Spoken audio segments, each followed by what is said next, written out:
Nitong 3 taon, nasa ibang bansa ako para asikasuhin ang negosyo. Ang kumpanya, si Manugang ko ang nagpapatakbo. Noong una, sila ng anak ko. Noong ikinasal, simple lang ang kondisyon. Hindi nakabili ng ginto o alahas. Ngayong umuwi ako, babunuin ko ang lahat.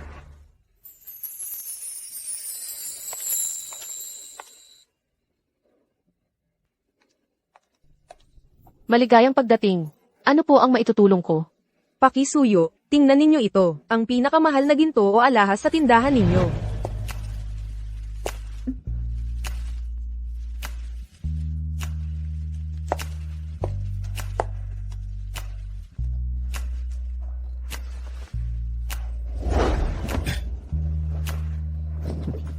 Ay, mahal. Kailan ka maghihiwalay dyan sa matandang asawa mo? Huwag kang mag-alala, kapag naman ako na ang ligroup, iiwanan ko agad siya.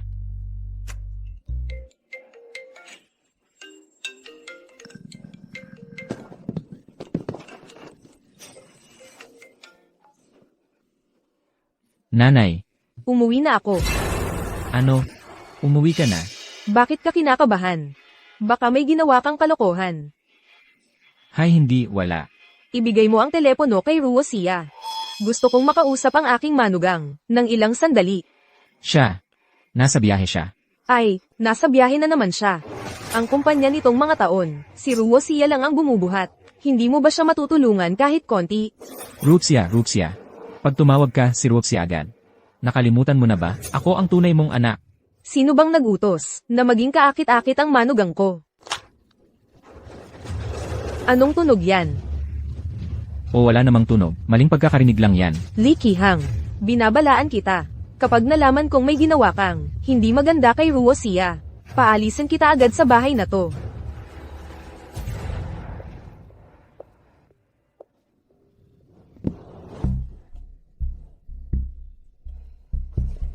Honey, ang magiging biyanan ko. Ang may-ari ng bilyon-bilyong yaman. Sobrang yaman. Umuwi na.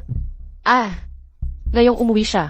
Parang pag-aanunsyo na. Ikaw na ang magiging tagapagmana ng conglomerate. Siyempre naman. Ngayong gabi, maghahanda ako ng welcome party para sa kanya. Ito yung Black Diamond card ng nanay ko. Walang limit sa paggastos.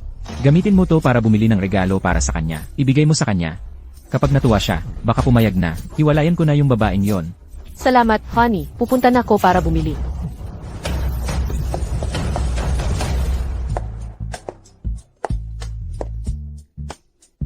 Gusto ng matatanda ang ginto. Tiyak na magugustuhan yan. Ito pong bago naming design, ay bagong labas lang. Isa lang to sa buong bansa, nagustuhan niyo po. Ang ganda ng pagkakagawa, simple pero eleganteng design. Itong bracelet, magugustuhan to ng manugang kong babae. Kukunin ko na tong jewelry set na to. Pakirap nga po. Ito. Kukunin ko to. Miss, ako ang naunang pumili ng braceleting ito. Basta naunang pumili, sa'yo na. Sabihin ko na rin kaya, napili ko na yung gusali sa kabilang kalsada. Ikaw. Anong ikaw dyan? Tingnan mo itsura mo, mukhang pobre. Bagay ka ba sa mamahaling gintong bracelet? Baka masira lang yan sa'yo. Yung katawan mong hamak. Wala kang kausap. Ayan, na-offend na. Kilala kong mga tulad mo. Gusto mo lang magpicture. Tapos i-post sa Facebook. Para mayangyang. Sige, ito na lang. Pag nabili ko na ito, pahiramin kita para magpicture. Para mabusog naman ang pagkamayabang mo. Ay balot mo na. Pasensya na po, nareserba na po ito ng babaeng ito.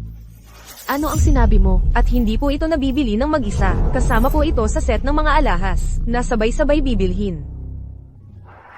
Akala ko marami. Ganito lang kaliit na ginto. Hindi pa to katumbas ng presyo ng isang mangkok sa bahay namin. Lahat ng yan, akin na. Pera naman ng matandang yon. Sayang kung hindi gastusin. Miss, pag bibili, dapat sumusunod sa pagkauna. Malinaw namang ipinaliwanag sa'yo, ng tindera kanina. Napili ko na ang set na ito. Sino ka ba? Pinapakinggan ka nga ng aking mata. Swerte mo na iyon. Alamin mo, ang asawa ko ay presidente ng Lee Group. Kung magnakaw ka ng akin, Babalatan kita. Ang presidente ng League Group. Imposible yun. Ang bait-bait ng anak mo sa asawa niya. Paano siya magluloko? Wala akong pakialam kung sino ang asawa mo, kung ano ang estado niya. Hindi pa rin pwedeng agawin ang gamit ng iba. Encantada, ikaw pa ang magtuturo sa akin.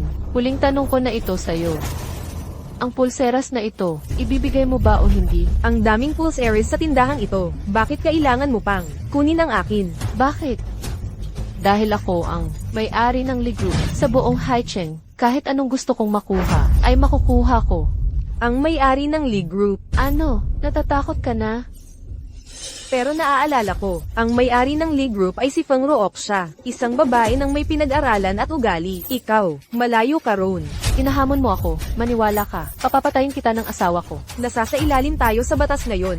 Hindi ako naniniwala na kontrolado niya ang lahat. Kung gusto mong mamatay, bibigyan kita ng pagkakataon.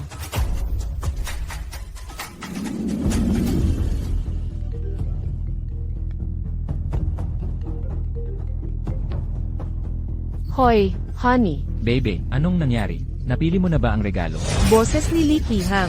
Nagloloko nga siya. Meron ditong pulubi. Gusto niyang agawin. Ang regalo ko para sa biyanan ko. Mabuti na lang akong kausap sa kanya. Pero ayaw niyang makinig. At ngayon, sasaktan pa niya ako. Dali, puntahan mo ako at tulungan mo akong pagdusahan siya. Ano, hinamak ang babae ko.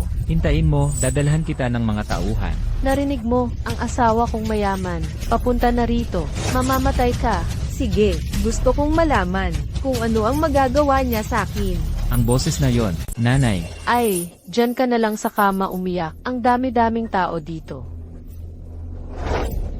Baka nag-overthink lang ako. Paano posible na ang nanay ko ay nandoon? Matandang hayop ka. Maghintay ka. Tingnan mo kung paano kita gagantihan.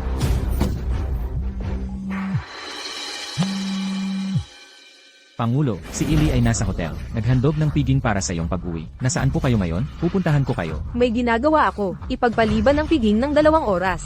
Opo. Yilay, may ginagawa ang Pangulo. Piging para sa pag-uwi, kailangang ipagpaliban ng 2 oras. Sabi ng hotel, kailangan niyong pirmahan ng personal.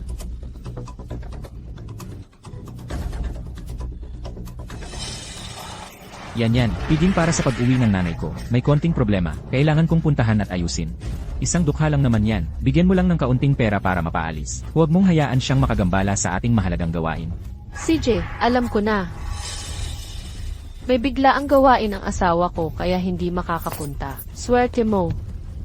Sabihin ko sa iyo ang totoo. Ang pulseras na ito, binili ko ito para sa biyanan ko. Regalo para sa pag-uwi. Kailangan kong makuha ito ngayon. Hindi ba pera ang gusto mo? Magpresyo ka. Hindi ko inaasahan na ang bulagsak na ito. Hindi lang nagtago sa aking mabuting manugang. Naghanap ng kalaguyo. Gusto pa ring dalhin siya sa aking piging para sa pag-uwi. Hindi ba sa palagay mo, lahat ng bagay ay maaaring malutas ng pera? Siyempre naman, ang kabutihan ng pera ay hindi maunawaan ng isang dukhang tulad mo habang buhay.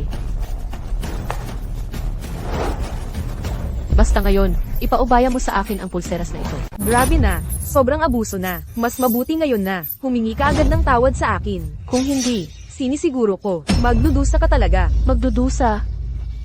Ang pinagsisisihan ko ngayon, ang pag-aaksaya ng oras sa'yo dito. Ipapakita ko sa'yo ngayon na kung ano ang gusto kong makuha, makukuha ko talaga. Yung set ng gintong alahas na ito, magkano lahat? Mga 500,000 pesos. Babayaran ko ng 1,000,000. Ngayong araw na ito, ako ang bibili nito. Babayaran ko ng 2 milyon. Ano? Hanggat nandito ako. Hindi mo ito makukuha. 3 milyon. 5 milyon. 0 milyon. Sige, yung pulse Aries na ito, ibibigay ko na sa'yo. Akala ko malakas ka. 0 milyon pa lang, tumigil ka na.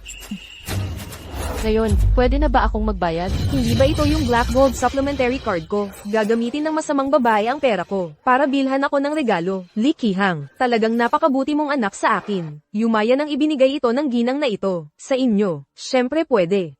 Sandali lang po.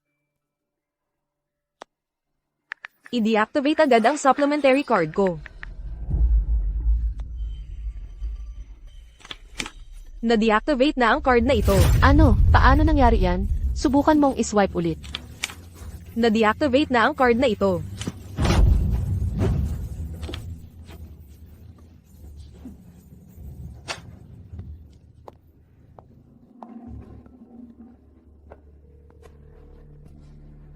Hello, mahal. Bakit na-deactivate ang card mo? Tingnan natin. Kung pinatigil ko ang tanging card niya, paano pa niya babayaran to para sa'yo? Sige, naiintindihan ko na.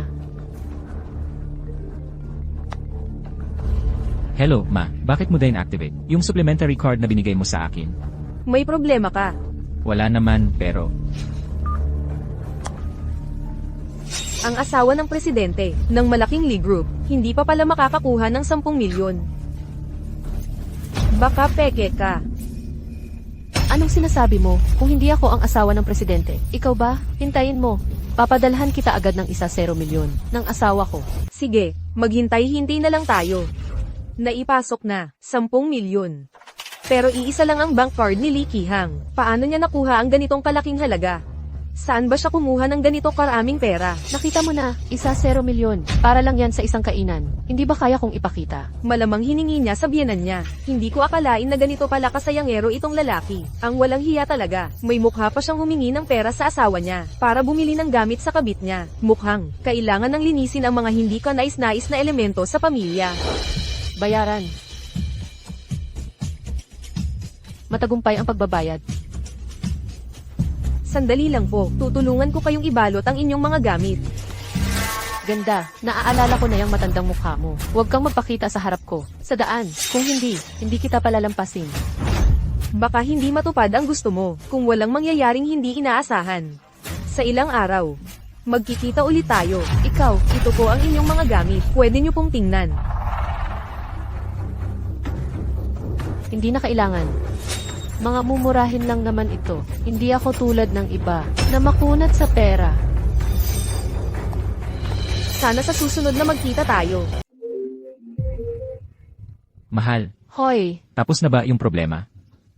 huwag kang mag-alala. Yung regalo na binili ko, magugustuhan talaga yan ng nanay mo. 5 milyon. 1-0 milyon. Kasalanan ng babaeng yon. Kung hindi dahil sa kanya, hindi ako gagastos ng ganito kalaking pera. Naiinis na talaga ako. Ayos na, huwag ka nang magalit, basta masaya ka. Kahit magkano ang gastusin ko, okay lang. 1-0 milyon lang yan, di ba? Kapag pinaalis ko na yung babae sa bahay, at napalayas na, sa akin na ang kumpanya. Pagdating ng panahon, kung magkano ang gusto mo, isang salita ko lang yan. Sino ang gusto mong paalisin? Ma, nandito ka pala. Sino ang gusto mong paalisin? Tanong ko. Yung bagong intern lang sa kumpanya, tamad, hindi naman nagtatrabaho. Plano ko ngang ipatanggal siya, kay Assistant Zhang. Intern lang ba ang sinasabi mo? Hindi ang manugang kong si Ruo siya. Paano naman, si Ruxia? Mabuti naman, kung magagawa mong ipahamak ang manugang ko, hindi ako mag-aatubili. Napalitan ang tagapagmana ng league group. At gawin siya. Ma, ano bang pinagsasabi mo? Isa lang siyang outsider. Ako ang tunay mong anak. Paano mo naman? Subukan mo kung gusto mo. Baka may nalaman na si Ma. Impossible. Kakauwi lang niya galing abroad ngayon. Imposibleng malaman niya ang tungkol sa akin at kaya niyan. Baka naman, sinusubok lang niya ako. Sige na, sumunod na lang muna ako sa gusto niya. Ako naman ang tunay niyang anak. Hindi niya ako kayang saktan. Ma. Huwag kang mag-alala, Ma. Sinusumpa ko. Hindi ko talaga ginawa kahit anong masama kay Ruxia. Ma, mamayang gabi, ang welcome party sa hotel ay inihanda ko ng espesyal para sa'yo. Sa party, ipapakilala ko sa'yo ang isang tao. Espesyal siyang naghanda ng mamahaling regalo para sa'yo. Magugustuhan mo talaga yon. Lee Ki-hang, hanggang ngayon, nagbubulag-bulagan ka pa rin. Huwag mo na akong sisihin. Ma, anong nangyari sa'yo? Wala. May inihanda rin ako para sa iyo.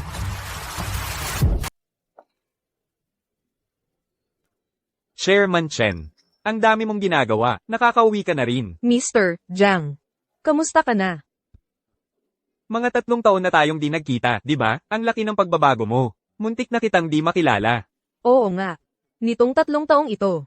Salamat sa tulong ni Rooksha. Kung hindi, matanda na akong ito, di ko kakayanin. Napakaganda naman ng iyong manugang na babae. Sa loob lang ng 3 taon, naparami niya ang yaman ng league group, 10 beses. Para kang dati. Oo, matapang at matalino. Kung ikukumpara sa aking gago ng anak, mas magaling siya. Ang ganda ng ballroom. Talagang magaling ka, yan. Nakakuha ka ng likihang. Napakayaman niyang asawa. Kapag yumaman ka na balang araw, huwag mo kalimutan itong kaibigan mo. Siyempre naman. Kapag ako na ang babaeng pinuno ng league group. Papakilala ko kay Kihang ng ilang mayayamang lalaki sa'yo para magkakilala kayo. Yan, alam kong ikaw ang pinakamabait. Narinig ko si Chairman Chen. Mamaya sa welcome back party, may importante siyang iaanunsyo. Anong importante? Tungkol daw sa Lee Group, ang pag-aayos ng magiging tagapagmana. Pagbalik ni Mrs. Chen, sinabihan niya agad ang assistant na asikasuhin. Para lang masabi, ngayon sa welcome back party, ang bagay na ito. Yan. Narinig mo ba? Tiyak i-anunsyo ni Empress Chen na si Lee Kihang ang magiging tagapagmana. Malapit ka nang maging ang babaeng pinuno ng Lee Group. Sinabi sa akin ni Lee Kihang na ang nanay niya sa party may sorpresa para sa akin. Siguro, tinanggap na niya talaga ako. Siyempre, bata ka at maganda. Alam na ng lahat yan. Mukhang tatawagin na kitang Adria Lee sa susunod. Sabi ni Lee Kihang, susuotin ng nanay niya yung sa auction na blue sapphire earrings na binili niya. At yung klase ng posture na to, napakagandang aura. Siya siguro, si Empress Chen. Magandang araw po. Ikaw po ba si Empress Chen Yunru? Yan. Sino siya? Siya yung nasa jewelry store noon. Yung pobresitang humablot ng gamit ko. Ah, siya pala. Bakit sumunod pa siya hanggang dito? Anong katarantaduhan ang pinagsasabi nyo? Ito ay welcome party, para kay Chairman Chen. Sino ang nagpabalita sa inyo? Ano bang karapatan mo? Para magsalita ka sa akin ng ganyan? Ikaw. Ako nga, isang hampas lupa. Paano naging mayaman bigla para makabili ng gintong bracelet? Malamang, pinagbili ng katawan ang pera. Bata ka pa. Magtimpi ka naman sa pagsasalita. Mali ba ang sinabi ko? Yung suot mo, mukhang ang desente. Pero kahit nakapasok ka dito ng nakaganyan, hindi mo maitatago ang baho ng karukhaan mo. Anong nakapasok ng pabalang? Ang party na ito ay espesyal para sa kanya. Kung magpapatuloy ka sa paggawa ng eskandalo, papatawag ko ang security. Ginawa ito para sa kanya. Huwag mong sabihin sa akin na siya ang chairman ng Lee Group, hindi ba? Buti naman gumagana ang utak mo. Yan. Hindi naman siguro siya si Empress Chen.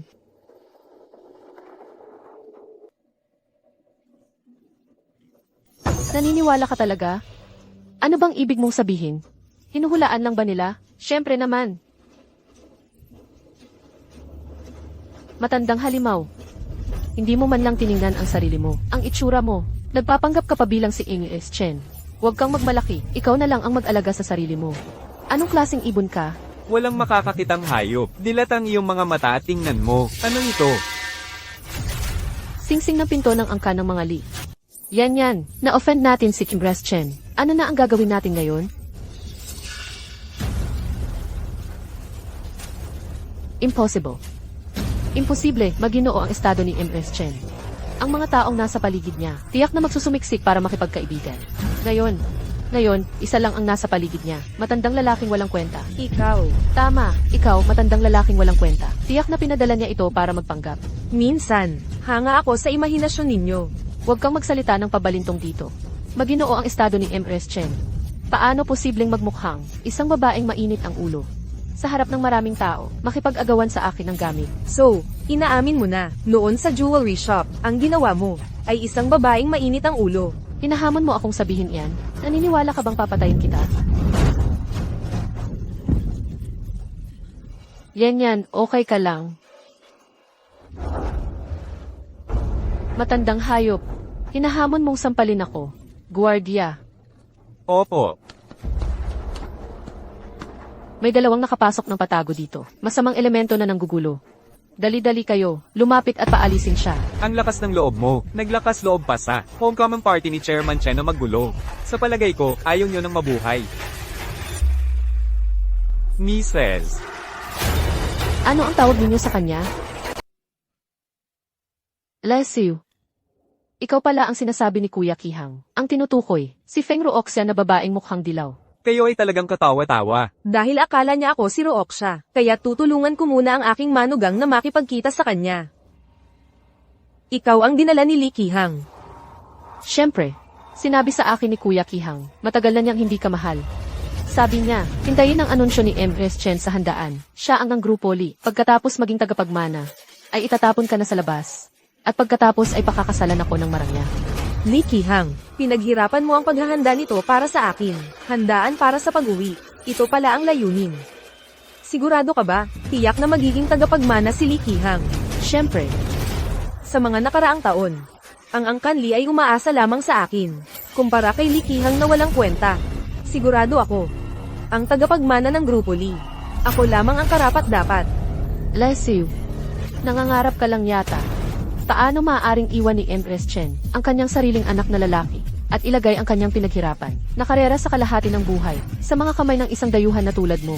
Kahit na manahin ni Lee Ki-hang ang kumpanya, ano ang kinalaman mo dyan? Hindi talaga papayag ang matandang babae, ang isang kabit na pumasok sa pinto ng Angkan Lee. Kaya pala ang itsura, parang hindi karapat-dapat sa mataas na lugar. Kabit lang pala. Isang kabit ang nakapalagay ng loob na pumunta sa welcome back party ni Mrs. Chen para manghamon sa tunay na asawa. Ang kapal talaga ng mukha. Ano ba ang alam ninyo? Ang hindi minamahal, iyon ang kabit. Tunay na pag-ibig ang nararamdaman namin ni Kuya Ki-hang. Ito ang matandang babaeng ito, ang humahadlang sa amin. Tanging ang mga walang prinsipyo, walang hiya. Ang magtuturing sa pagtataksil na isang maruming bagay bilang tunay na pag-ibig. Hinahamon mo ako ng ganyan? Gagatin ko ang iyong bibig. Dumating na si Boss Lee. Ipapakita ko sa iyo ngayon kung sino sa atin ang pipiliin ni Lee Ki-hang.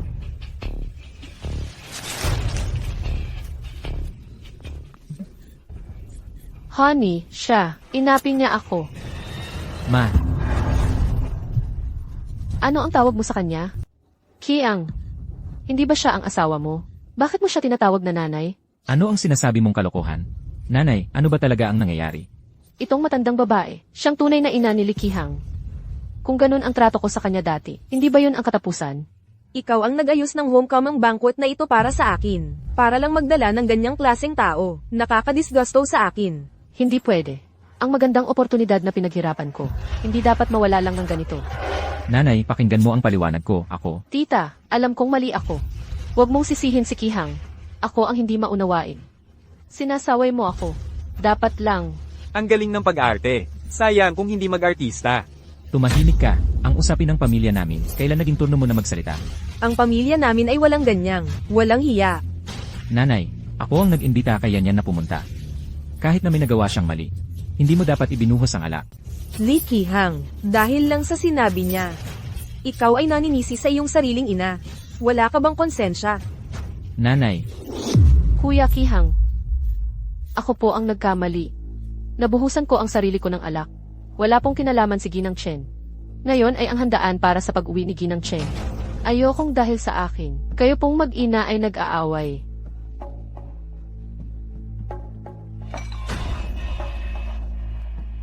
Ginang Chen, ang basong ito, itinuturing kong para sa inyo. Pakiusap, huwag ninyong isipin ang aking pagkakamali. Patawarin ninyo po ako sa pagkakataong ito. nanay, tignan mo, napakabait niya Yan. Huwag mo na siyang pahirapan. Sige.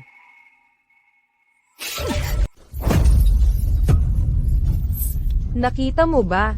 Ito ang isinaboy ko. Yan, ayos ka lang ba? Ayos lang ako. Ma'am, ano ba talaga ang gusto mong gawin? Siyempre, para tulungan siya. Hugasan ang dumi sa katawan niya. Lee Ki-hang, bumabala ako sa iyo. Kung gusto mo pang manatili sa pamilya Lee, agad-agad na palayasin ang babaeng ito. Para sa akin. Kung hindi, wala na akong anak na ikaw. Ma'am, naalala ko dati, medyo matalino at makatwiran ka. Bakit ngayon, naging ganito ka-agresibo? Alam mo ba, si Yan para maghanda ng regalo para sa'yo. Nag-effort ng malaki. Paano mo siya tratuhin ng ganito? May mukha ka pang banggitin sa akin ang regalo. Ma'am, mali ako. Gusto ko lang ibigay ang pinakamagandang bagay. Para sa iyo, hindi ko alam na ikaw ang pumasok sa tindahan. Kung hindi, hindi ko gagawin iyon. Hindi ko alam na ikaw pala ang pumasok sa tindahan. Kung hindi, kahit pabigyan mo ako ng 100 lakas ng loob, hindi ko rin gagawin sa iyo iyon. Regalo. Tita, ito ang regalo ko para sa iyo. Talagang alam ko na ang pagkakamali ko. Patawarin mo na ako. Nanay, hindi sinasadyan Yan yon. Huwag mo na siyang pag-initan. Ayaw ko yan. Nanay, sobra ka na. Ako ang sobra. Si Rooksha, nasa laban, nagpapakapagod para sa kumpanya. Tapos ikaw, nagdala ka ng kabit dito sa bahay. Ikaw pa ang may gana sabihing ako ang sobra. Diretsohin na kita. Matagal na akong naiinip kay Feng Ruoxia. Maghihiwalay kami. Anong sinabi mo? Sabi ko, Sasabihin ko rin sa iyo, sa buong buhay ko, si Rooksha lang ang tinatanggap kong manugang. Habang ako'y nabubuhay, ang babaeng ito ay hindi makakapasok sa tahanan ng pamilya Lee. Nanay, hindi ko na mahal si Feng Ruoxia. Bakit ba kailangan? Kami pa rin ang magkatuluyan.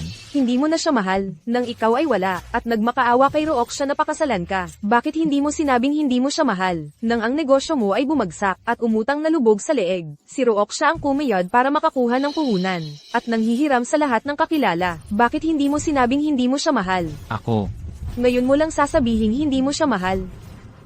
Saan ka ba noon? Akala ko ay disente si Ginoong Lee, pero isa pala siyang taong walang utang na loob. Nang umasenso ay tinalikuran ng aba at tapat na asawa, Director Chen. Sa tingin ko, huwag nang Lee ang apelido ng anak mo. Gamitin na lang niya ang apelido mong Chen. tumahimik ka nga.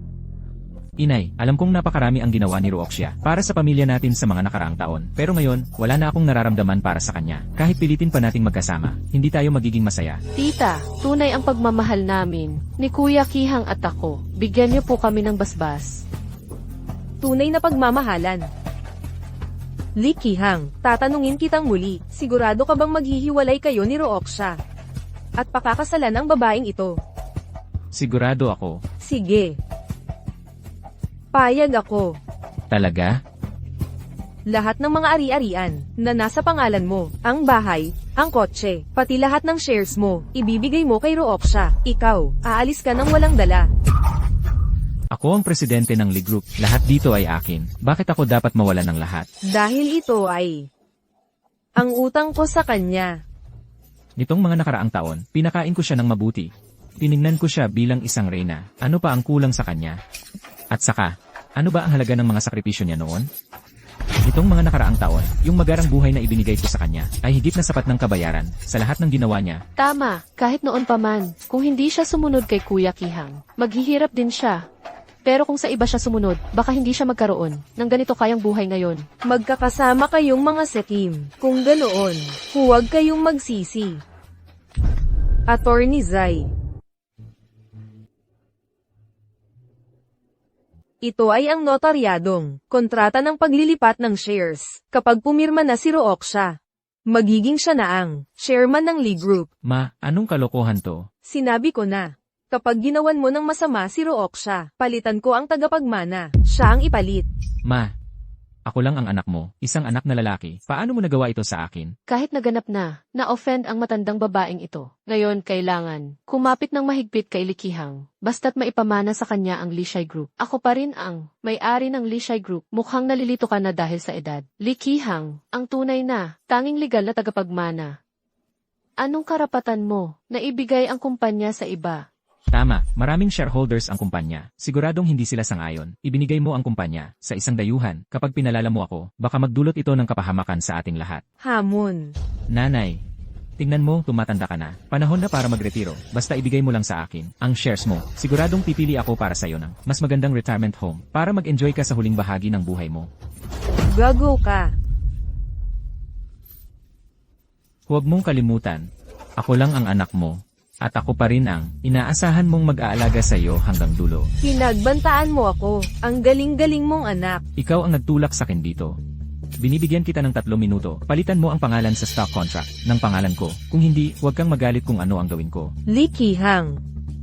Hindi mo ba talaga naiisip na kapag pinalitan mo ang pangalan, magiging ikaw na ang may hawak ng kumpanya? Tama ang sinabi mo kanina. Ang paghirang sa chairman ng kumpanya, kailangan talagang magboto ang mga stockholder. Pero sa palagay mo, sino ang susuporta sa isang walang alam at walang silbing tao? Kihang, wag mong pakinggan ang sinasabi niya. Ikaw ang tanging dugo ng Lee Group, ang mga stockholder. Siguradong susuportahan ka. Dugo.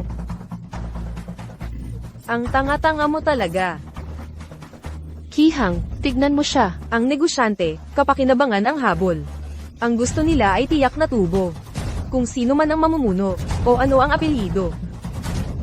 Hindi nila iyan pinapansin. Kung gusto mong suportahan ka ng mga matatandang iyon, dapat munang timbangin mo ang sarili mo, kung may kakayahan ka ba talaga. Nitong mga nakaraang taon, halos si Feng Ruoxia, ang babaeng yon ang nagpapatakbo ng kumpanya. Kung aabot niya sa ganoong punto, wala akong tiwala sa sarili ko.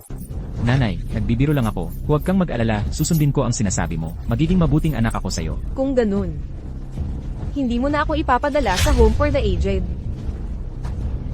Tita, kanina ako at si Kuya Kihang ay hindi pa marunong. Patawarin mo na kami sa pagkakataong ito. Sino ba ang babaeng ito na nag-iingay dito? Nakakasuka talaga. Ikaw,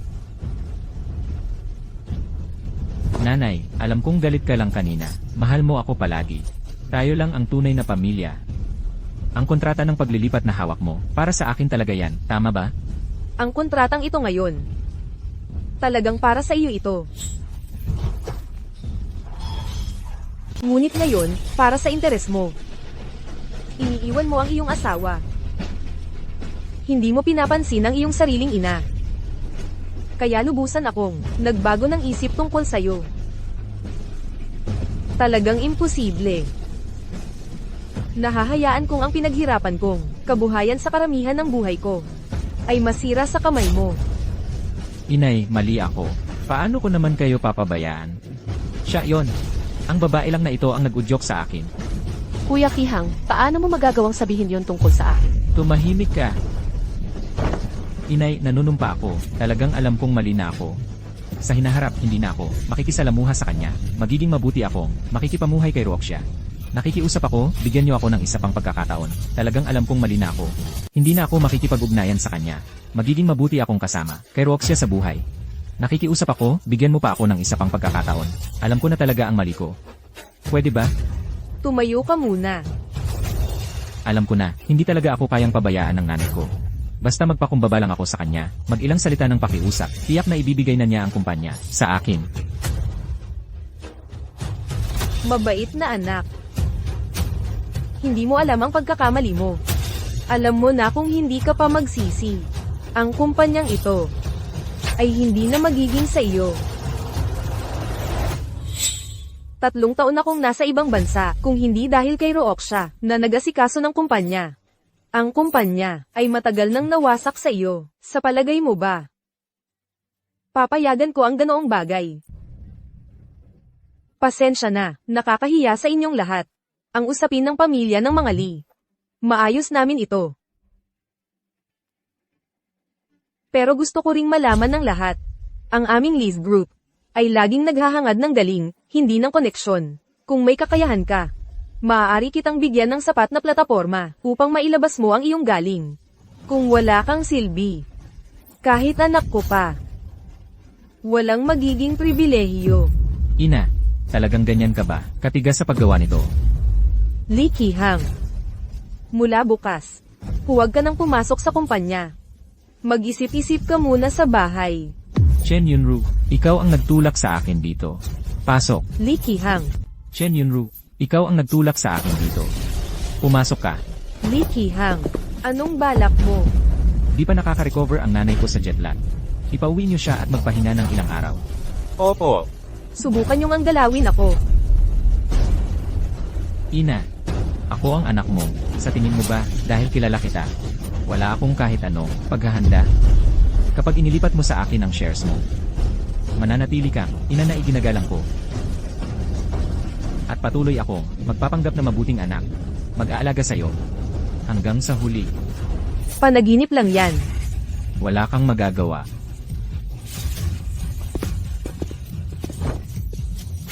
Boss Lee, paano mo siya nagawa ng ganito?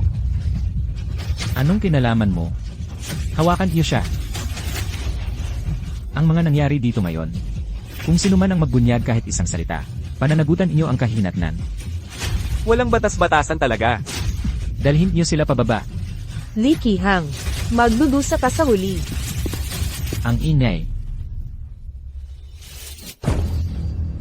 Mahal, galit ka pa ba? Dahil lang ito, sa karapatan sa pagmamana ng kumpanya. Paano kita mapapakasalan? Sige na, umaasa pa naman ako sa kanya para maging may-ari ng Lee Group. Naiintindihan ko. Pakawalan mo siya. Ruo siya, pasensya na, nahuli ako. Ang bait mo. Huwag kang mag-alala. Ayos lang ako, Lee Ki-hang. Siya ang tunay mong ina na nagluwal at nag-alaga sa iyo. Ganito ang trato mo sa kanya. Tao ka pa ba? Pagod na pagod ang nanay ko sa biyahe. Pinapauwi ko siya para magpahinga. Ano nang problema doon? Ikaw. Buti na lang dumating ka. Kaya ikaw na ang maghatid sa kanya pabalik. Basta, ang pinakamahusay mong gawin ay ang magpanggap na mabuting anak. Lee Ki-hang, tama na yan. Mali ba ang sinabi ko? Kung hindi dahil sa kanya sa harap mo, nagsabi ng masama tungkol sa akin, paano mo maiisip na ang iyong sariling pinaghirapan na itinayo mong negosyo ay ibibigay mo sa isang dayuhan? Dayuhan. Lee Ki-hang. Sa loob ng maraming taon, para sa kumpanya, para sa pamilyang ito, para sa iyo. Wala akong nakatulog ng mahimbing kahit minsan. Kaya sa huli, para sa iyo, dayuhan lang ako. Rook siya, kami ng pamilya Lee ang nagkasala sa iyo. Huwag kang mag-alala. Tiyak na ipaglalaban ko para sa iyo, ang katarungan. Nanay. Tama na. Matanda ka na. Nagpapanggap na kahabag-habag. Para kanino? Si Ki-hang ay, malinaw na sinabi. Ikaw ay wala lang sa kanilang katulong ng pamilya. Hindi dayuhan. E di kasama ka na? Tama siyan yan. Kung may alam ka, umalis ka na agad. Huwag kang magpahiya dito. Lee Ki-hang. Naalala ko, hindi pa tayo diborsyado. Wala ka bang gustong sabihin sa akin? Kung hindi mo sinabi, muntik ko nang makalimutan. Ngayon, formal kitang pinapaalam. Sawa na ako sa'yo. Gusto kitang diborsyuhin. Hinahamon mo ako. Ano bang hindi ko kaya? Ngayon na umabot na sa puntong ito, ang mga bagay. Kaya huwag nang patagalin, pag-usapan na lang natin, ng buo ang lahat. Kuya Ki-hang, narinig ko na basta hindi napirmahan ang draft ng kontrata, ang mana ng nanay mo ay mapupunta pa rin sa iyo. Ano ba ang gusto ninyong gawin? Nanay ko pa rin siya sa dugot laman. Hindi ko kaya. Kuya Ki-hang, masyado kang mabait. Iniisip mo ang nararamdaman sa pagitan mo at ng nanay mo. Pero siya, saan ka ba nakakita ng sariling ina sa mundo na tumutulong sa iba para pagplanuhan ang kanyang sariling anak? Lee Ki-hang. Kung sasaktan mo ang nanay, anong gagawin mo? Siyempre, kukunin ko ang mga bagay na sa akin. Sige.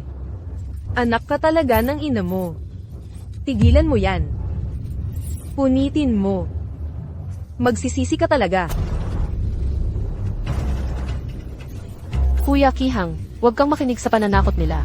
Basta mawala ang kontrata, ikaw na ang magiging tagapagmana ng Lee Group.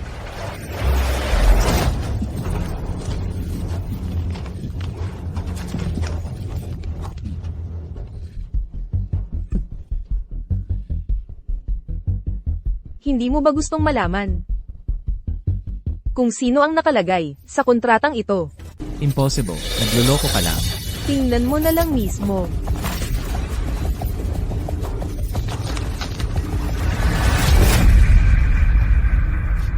Ako ang pinaglipatan ng shares mo. Paano nangyari yon? Bakit mo ako niloloko?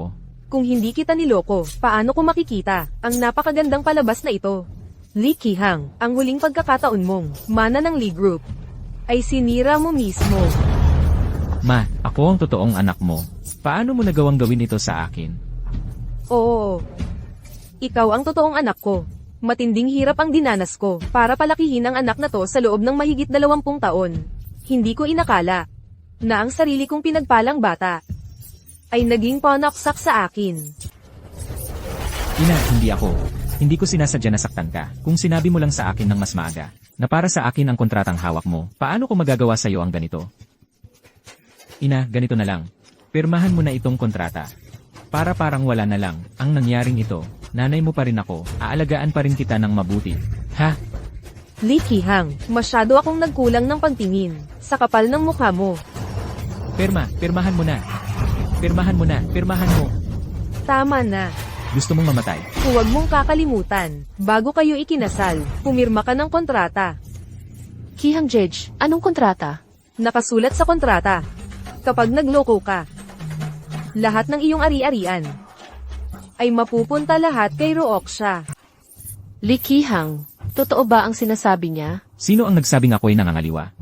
Ano ba ang ebidensya nyo? Tama siya. Si Lee Ki-hang at ako, kaibigan lang talaga. Ang iniisip ng iba ay madumi kaya. Ang nakikita nila ay madumi rin. Kaibigan lang. Lee Ki-hang, nakakadiri ka talaga. Tumigil ka nga dyan.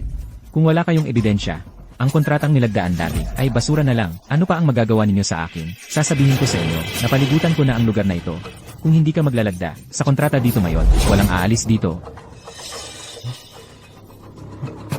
Huwag kayong matakot. Ako ay naninigurado sa inyong lahat. Kung matatanggap ko ngayon, ang pagmamana sa kumpanyang Lee, agad-agad kong bibigyan ang lahat ng kontratang nagkakahalaga ng 100 milyon. Sa palagay ko, ang dahilan kung bakit kayo narito sa salu-salong ito para sa pag-uwi niya, ay para magpakitang gilas kay Chen Yunru. Sa pamamagitan ni Chen Yunru, inaasahan ninyong makakuha ng pagkakataon na makipagtulungan sa Lee Group. Kung ngayon, kayong lahat ay sumuporta sa Kuya Ki-hang, makakakuha kayo ng 10 ulit na tubo. Sa tingin ko, alam na ninyong lahat kung ano ang dapat gawin. Sagwa, akala mo ba, gusto naming makipagtulungan sa Lee Group? Ang pinahahalagahan namin ay ang kakayahan ni Chairwoman Chen at CEO Feng patungo sa mga koneksyon na nabuo nila sa mahabang panahon. Huwag namang ganoon. Ang Lee Group ang nangungunang kumpanya sa Haicheng at si CEO Lee ang legal na tagapagmana. Makatwiran lang na siya ang magmana ng kumpanya. Tama, ang order na ito na nagkakahalagang 1 bilyon ay sapat na para sa aming lahat. Naririnig mo ba? Ito ang kagustuhan ng nakararami. Kung may utak ka, pirmahan mo na agad. Baka sakali, at tawagin pa kitang nanay. Huwag na, nandidiri ako. Ikaw, Lee Ki-hang, ikaw ay anak ko. Ito na ang huling pagkakataong ibibigay ko sa iyo. Nagsisisi. Siyempre nagsisisi ako. Nagsisisi ako na hindi ko ginawa bago ka umuwi. Ang makipaghiwalay sa babaeng mukhang gulay na ito para hindi na nagkaroon ng ganitong gulo. Napakatigas ng mukha mo, Lee Ki-hang. Feng Roxia, sa ngalan ng pagiging mag-asawa natin, sa loob ng napakaraming taon, may tataas ko ang ibibigay kong pera pag nagdiborsyo tayo. Pero, dapat mong ibalik sa akin ang lahat ng shares mo sa Lee Group. Panaginip lang yan. Sa napakaraming taon, ito ang aking pinaghirapan at pinagpagyirin. Bakit ko ibibigay sa iyo? Nahayag na ang tunay mong kulay. Ma, narinig mo na yan, di ba? Siya mismo ang umamin. Ang dahilan kung bakit niya inayos ang kumpanya ko sa mga nakaraang taon ay para nakawin ang ating ari-arian. Pinapatahimik kita. Ma, bakit mo ako hinampas? Hinahampas kita dahil baligtad ang pagkakasabi mo. Mula nang dumating si Rooksha rito bilang asawa, alin sa mga gawain sa bahay, ang hindi niya inasikaso ng maayos. 3 taon na ang nakalipas. Naranasan ng kumpanya ang krisis. Nahinto ang daloy ng pondo. Araw-gabi siyang naghahanap ng mga mamumuhunan. Humahanap ng mga kliyente. Hanggang sa lahat ng kanyang dot at ipon ay inilagay niya roon. Kaya nakalampas sa pagsubok ang pamilya Lee. Sasabihin mo bang ninanais niya ang yaman mo? Itong babaeng ito. Payak at mabait siya niyan. Maalaga at magilo siya sa akin. Tiyak na tunay ang pagmamahal niya sa akin. Napakatanga mo. Nai-record na lahat, di ba? Huwag kang mag-alala, malinaw na malinaw.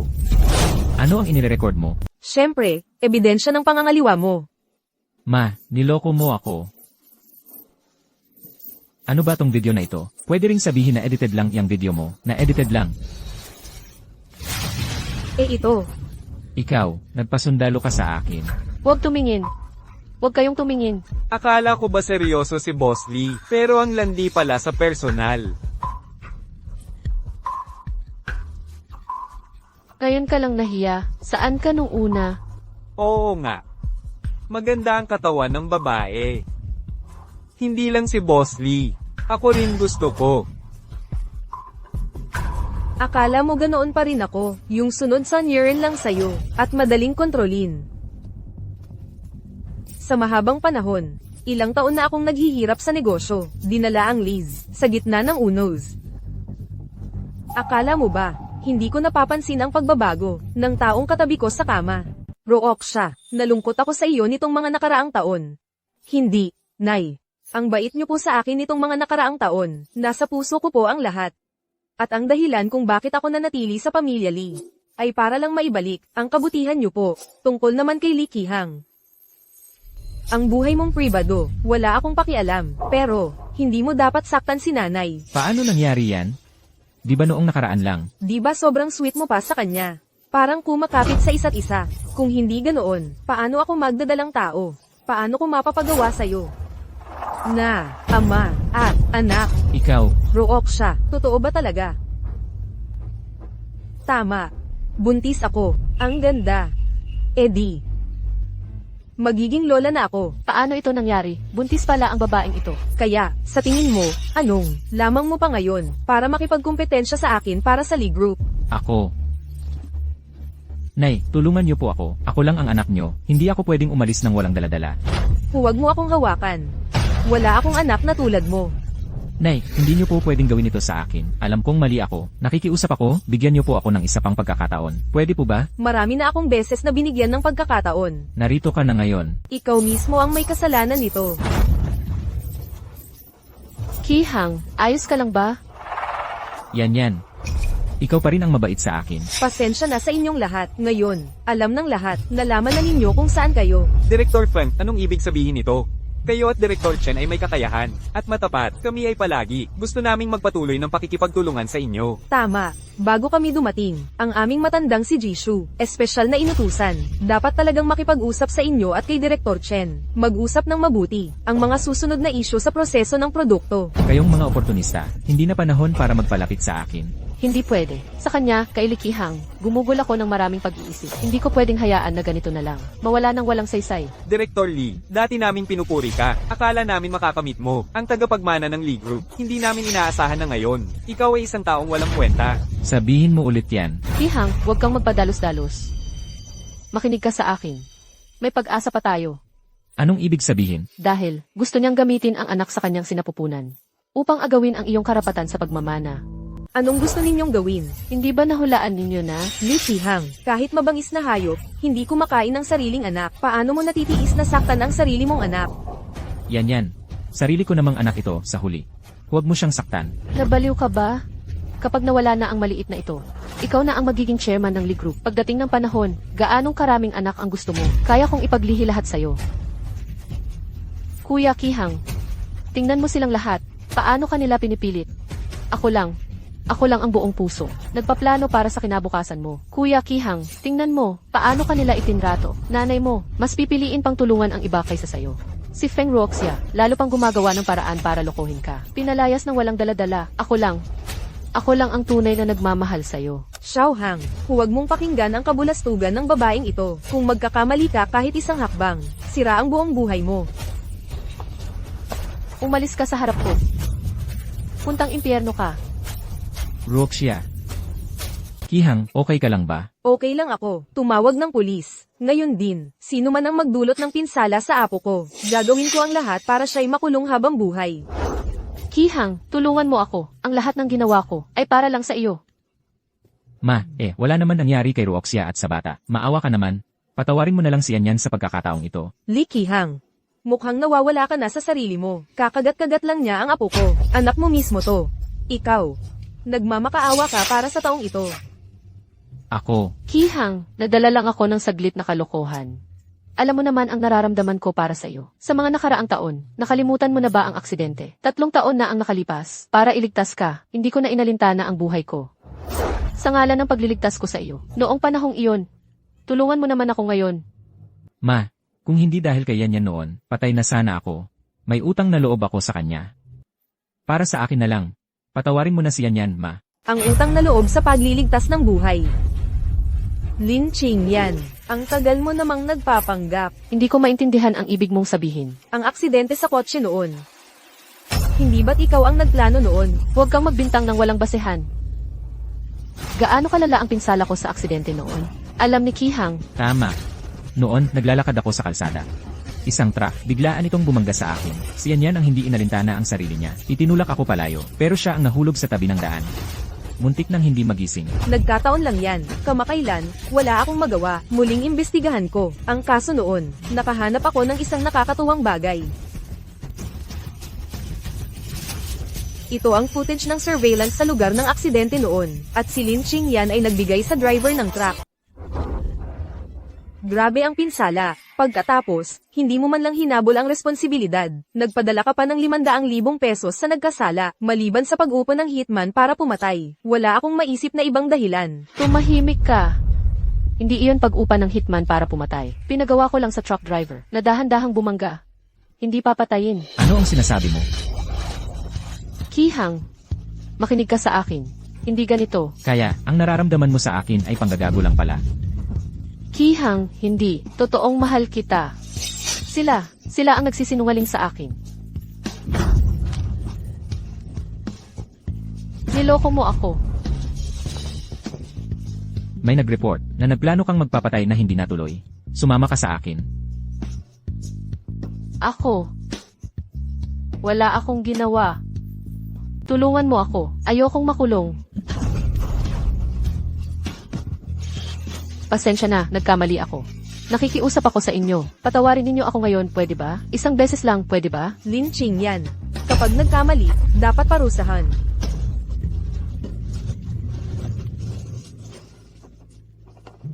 Umalis na tayo. Tara na. Rooksha, uwi na rin tayo. Ma, Roxia, ako ang may kasalanan. Bulag ako. Bastos ako, hindi ako karapat-dapat maging tao. Nakikiusap ako, bigyan mo ako ng isa pang pagkakataon para magbago ako. Pwede ba? Ilang pagkakataon na ang ibinigay sa iyo ni Rooksha. Paano mo siya itrato? Ngayon mo lang nalaman ang pagkakamali mo. Huli na. Roxia, pasensya na. Lee Ki-hang, hindi lahat ng bagay ay mapapatawad sa isang simpleng pasensya na. Alam ko, gusto ko lang bumawi sa'yo dahil sa bata. Bigyan mo ako ng isa pang pagkakataon para alagaan ko kayo. Ayaw mo rin na ang bata ay... Sige na. Madaling sabihin yan. Kailangan mong magpakita ng tunay na pagkilos. Roxia, pag uwi ko, gagawin ko agad ang kontrata. Ililipat ko sa'yo lahat ng shares ko. Kung may gagawin pa akong masama sa'yo sa hinaharap. Kusang loob akong aalis ng walang dala. Kahit isang kusing, hindi ko kukunin. Tumayo ka na. Ibig sabihin, pinatawad mo na ako. Ano sa palagay mo? Sana. Tandaan mo ang mga sinabi mo ngayon. Nangangako ako. Sa buhay kong ito, hindi ko nahahayaang masaktan. Muli si Roxia. Kung hindi, mamatay ako ng mahirap. Ano bang 3 o hindi 3? Hindi madali para sa pamilya nating umabot sa ganitong punto. Ang hiling ko lang ay magkaroon tayo ng tahimik at matatag na buhay. Mahal. Roxia, salamat sa'yo.